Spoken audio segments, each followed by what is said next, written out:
Hello everyone, we are a team of experts working in La Alegria. This is a place in Latin America. La Alegria means joy and happiness, but unfortunately joy and happiness is not very common in our village. We have a lot of problems, but we are going to frame them in four main pillars that are land, food, environment and social issues. As for land issues, we are having a lot of troubles.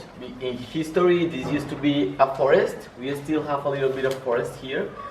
But then when the first dwellers of the town came, they cut out the forest and make some agricultural land.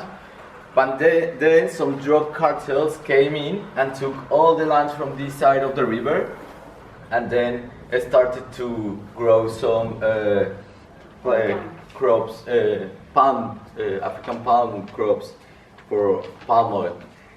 So we also have a lot of problems because they took the land where the people used to grow their own food, so there's not a lot of food, and we have a huge piece of land that is being taken from one of the drug dealers that have been grabbed by the government, but there's nothing, we don't know what's going to happen with that land.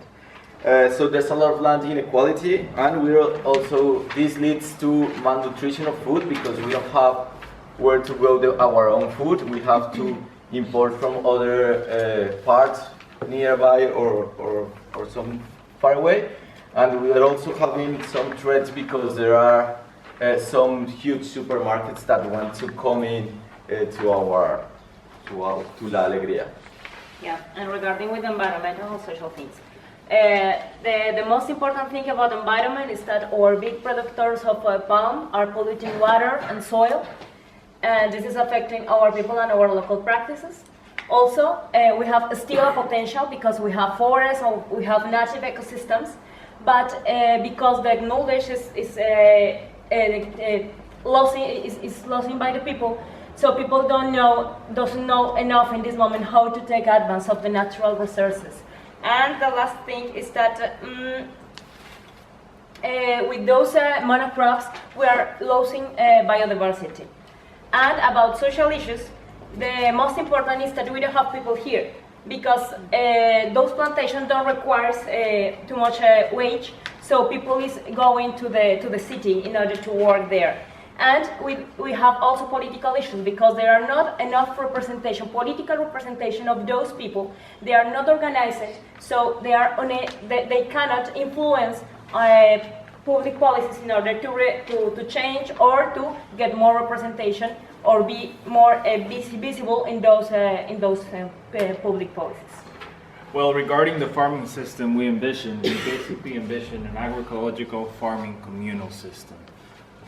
The farming system we envision clearly divides the oil palm plantations and the communal lands for farmers in two ways, legally and physically.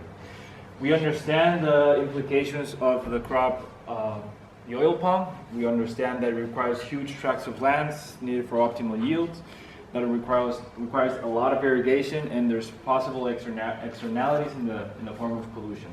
So our farming system guarantees this agroecological communal farming system in which farmers can use the land to make peasant organizations and basically, well, do their thing and farm their crops, right? Our communal agroecological farming system is protected and supported by the state. There is legal protection via a land reform that has incorporated the FAO 2012 land and tenure guidelines. How does it help and how does this protect this agroecological farming system? Well, basically it provides a tool for farmers to voice their, to basically have a voice based on a human rights approach, right? Which is the land reform that has incorporated the land and tenure guidelines.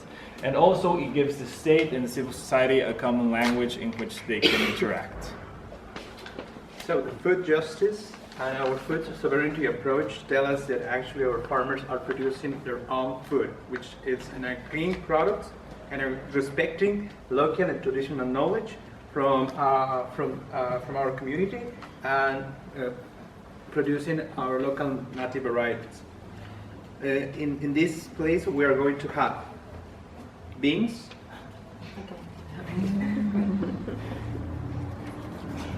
cassava, sweet potatoes, fruits, maize, cacao, banana, tomatoes, and so on and so on. This is going to satisfy the local consumption for our farmers and for our peasants. To fix how do we envision our environment, we are planning to have a clean energy for which can come from solar energy and wind energy. We're not going to put something related about using, as we know, we don't have too much water for bathrooms and that, so we have dry latrines, and we're planning to harvest our water. Mainly, the community used to have, we envision to have communitarian work to restore and decontaminate the water, trying to make this previous polluters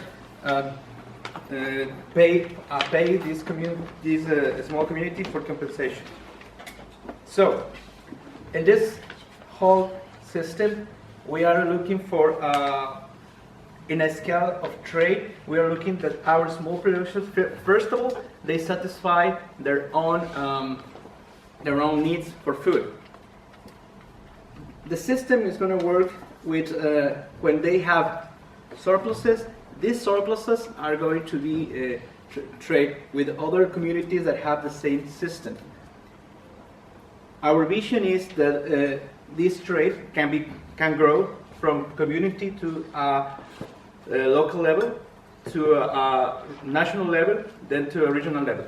So, in that, we believe that this system can be strong enough to deal with the WTO in a more equal terms, mainly because there are many other countries in the world that probably will not have this system and will require some of the clean products. As far as the food chains are concerned, we were thinking about very short food chains connecting directly producers to consumers, so there will be no supermarkets, but local markets, so farmers markets. And this sort of community-supported agriculture will be based on a sense of trust within the community and exchange of information and knowledge.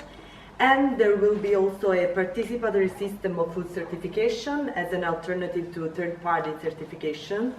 So basically, producers and consumers set the standards of food quality and safety, and then they issue certificates to the producers. So this is also based on community trust and exchange of information and knowledge. And as far as inequalities are concerned, so class, gender, ethnicity, and race inequalities, they will be addressed by land reform and land redistribution and through cooperatives, and especially cooperatives led by women. And traditional knowledge of these indigenous minorities and of women especially will be respected and will be also transmitted, learned in workshops in our school, agroecological school. And the role of women as main food producers will be respected, and we will try also to have a fairer distribution of farming and household activities. It's also important to see how civil society will be involved with the state and with agribusiness. It should be a strong link between the three of them.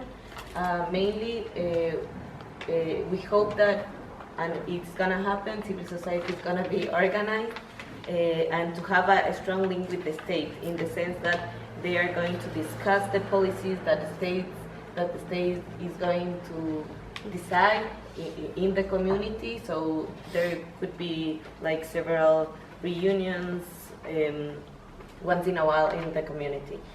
It's also important to know that civil society will also be organized not only because they have to have a link with the state, but also because they have to be watching what agribusiness is doing.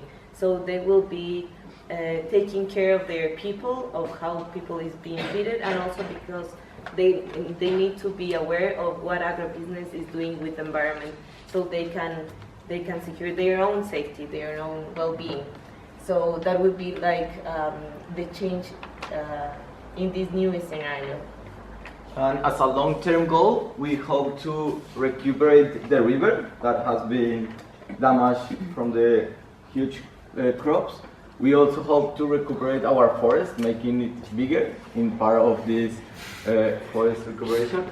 And we hope not to have big palm crops, because we hope to replace it with our own native production, and also with some livestock that is going to be only used for as a part of the agroecology system, not just for consumption. And also, what is gonna happen is that the owners of this land that was palm oil before, it's gonna be the people from the community, so the income will be well distributed.